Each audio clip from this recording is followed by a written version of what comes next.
everyone, myself Sabiha Sultana. Welcome to my YouTube channel where we are going to study NCERT syllabus 10th standard social science. I have found many of the students face difficulty in understanding this subject, but here I make sure you to understand in a very good and easy manner. So let's get started. First, let's know about the syllabus and content. The first part of social is history, study of past events. As we all know, our country was under the rule of Europeans for about 200 years. In this chapter, the advent of Europeans to India, we will come to know how they came to India and able to rule our country. The next chapter is the extension of British rule. This is the continuation of first chapter as the British established their power and started extending their settlements in different parts of the country. The third chapter is the impact of British rule in India. As the British were successful in occupying the maximum part of our country, they brought new system in every field, and our people had to suffer because of this. The next chapter is opposition to British rule in Karnataka. The Britishers has to face lot of opposition in India, mainly in Karnataka. Many of our rulers and leaders opposed the British rule. Another chapter is social and religious reformation movement. It is to bring some changes in the society and religion with the help of English education. Because of the British rule, our people faced lot of problems and they were fed up with that and revolted against the British rule for the first time. We can know how this happened in the chapter The First War of Indian Independence of 1857. The fire of nationalism had lit up in the minds of Indians after the War of 1857, and it continued with a lot of motivation and efforts. This we will come to know in the chapter Freedom Movement.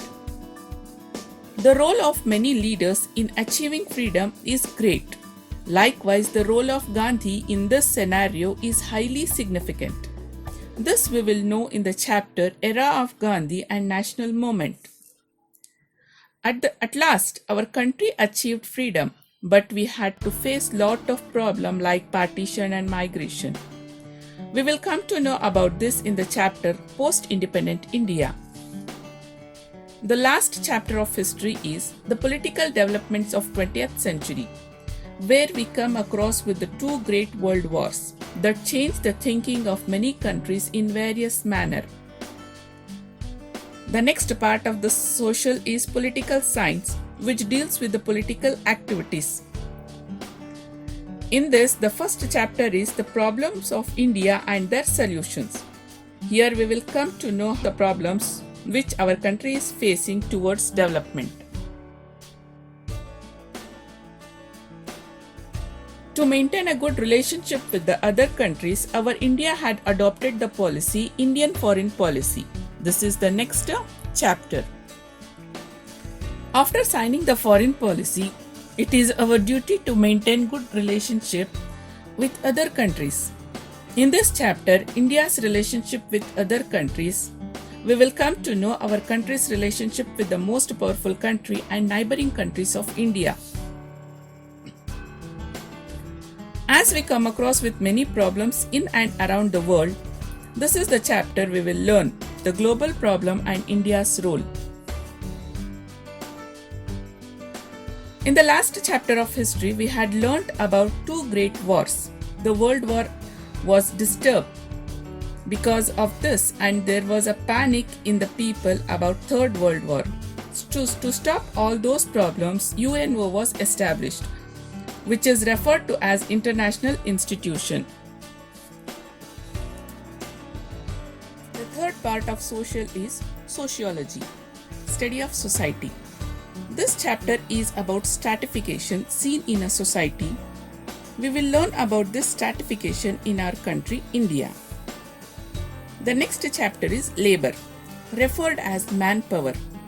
This plays a significant role in the nation's development. In the next chapter, we will come to know about the social movements. held to protect our environment, as it is a very important part for the life to exist. There are many problems in society faced by a person which we ignore even though we see them. In this chapter, we will come to know which are these social problems and how to overcome from it. The fourth part of social is geography, study of Earth. Here we are going to learn only about Indian geography. In the first chapter, we will learn about the India's position and extension in the world. In the next chapter, we will learn the physical division of our country and its importance.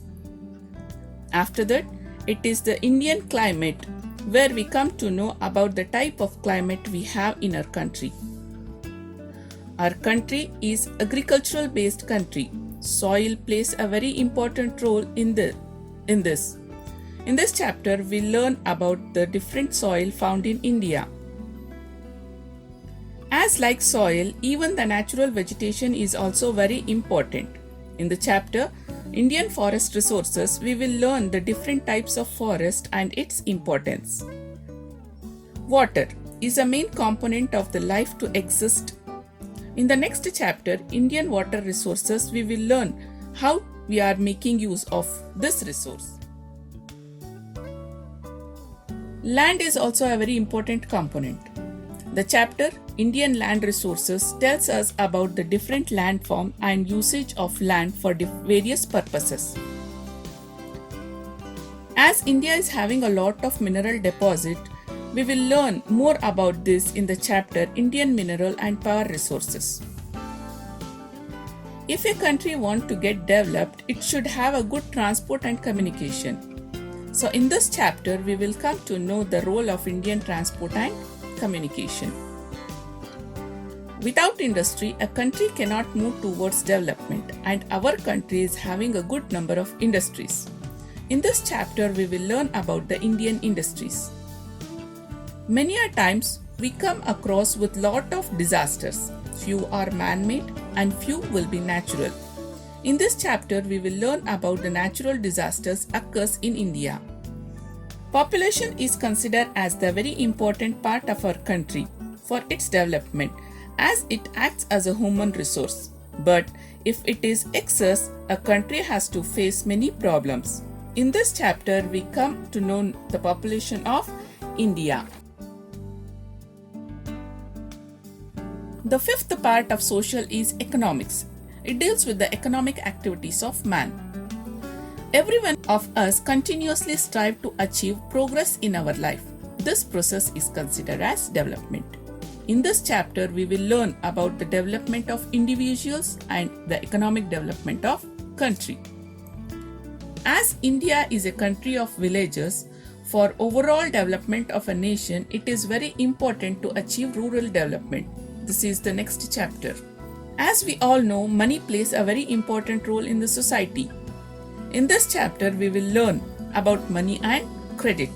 It is very important to calculate the budget in our daily life. Likewise, our country also prepares the budget. We will learn about this in Public Finance and Budget chapter.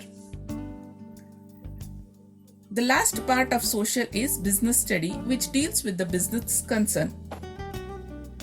Nowadays, all our transaction of money mostly takes place through banks, as it is safer. In this chapter, bank transaction, we will learn how this helps us to carry out our transaction. The next chapter is about entrepreneurship. This concept is known to everyone. The title of this chapter is New. In this chapter, we will come to know the meaning and importance of entrepreneurs. If a country needs to get developed, our business should be extended around the world. We will learn about it in this chapter, Globalization of Business. Consumers are the person who help the trade and services, which in turn helps to increase the national income.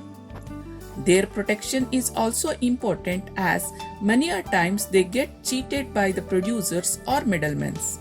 This chapter tells us about the consumer education and protection. So, this was all about the syllabus and content. Social is as wide as sky and as deep as ocean. Stay tuned to learn more about social science. Thanks for watching. Stay home, stay safe.